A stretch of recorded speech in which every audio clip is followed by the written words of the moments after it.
लाल सागर में उतर गई है ऐसी फोर्स जिसे देखकर हूती भी हैरान है। अब हूती विद्रोहियों की मिसालों का जवाब देगी सऊदी की महिला कमांडोज। लाल सागर के जल में अब न सिर्फ जंगी जहाज तैरेंगे, बल्कि तैरती नजर आएगी वो जाबाज महिलाएं जिनका मकसद सिर्फ एक है, हूतियों से लड़ना, उनकी बादशाहत खत्म करना। लाल सागर जहां अब तक हूती विद्रोही तबाही मचाते थे, अब पहली बार उन्हें चुनौती देने उतरी है सऊदी वुमेन रेंजर्स। ये वो लेडीज हैं जो न सिर्फ मोर्चा संभालेंगी, बल्कि दुश्मन के खिलाफ हमले भी करेंगी। लंबे समय से हूती विद्रोही लाल सागर में खौफ का पर्याय बन चुके हैं।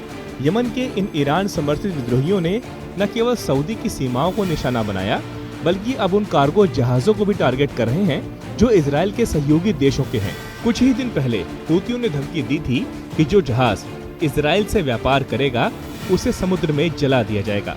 सिर्फ धमकियां ही नहीं, हूतियों ने ड्रोन और मिसाइल हमलों से जहाज डुबोए भी। अमेरिका ने उनसे समझौते की कोशिश की, लेकिन सब बेकार। अब बारी है जवाब की।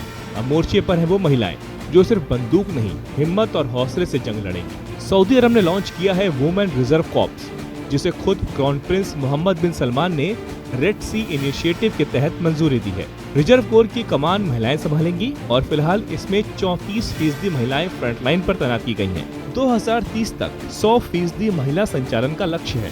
इनका मिशन हूती विद्रोहियों की हर मूवमेंट पर नजर रखना है, तटीय इलाकों और जहाजों की सुरक्षा,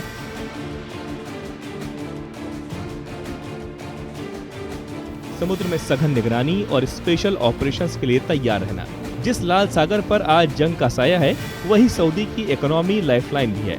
लाल सागर की 3856 वर्ग किलोमीटर की सीमा सऊदी से लगती है। यहीं से होकर स्वेज नहर के रास्ते यूरोप और अफ्रीका का व्यापार होता है। यही इलाका सऊदी की तेल सप्लाई और मिलिट्री पावर का रूट भी है। अगर लाल सागर असुरक्षित रहा तो सऊदी का वैश्विक व्यापार और सुरक्षा दोनों संकट में पड़ सकते हैं। और इसी को ध्यान में रखकर सऊदी ने ये रेडिकल नया कदम उठाया है, लेडी वॉरियर्स की तैनाती। अब लाल सागर में सिर्फ पानी नहीं उबलेगा, अब उबाल आएगा उन दुश्मनों के लिए जो मासूमों को निशाना बनाते हैं। महिलाएं अब सिर्फ सरहद नहीं, समुद्र की रक्षा करेंगी। और ये कहानी सिर्फ जंग की नहीं, ये बदलते युग की कहानी है, जहां जंग के मैदान में कोई फर्क नहीं होता कि कौन पुरुष है और कौन महिला। फर्क इतना होता है कि कौन दुश्मन के सामने डट सकता है।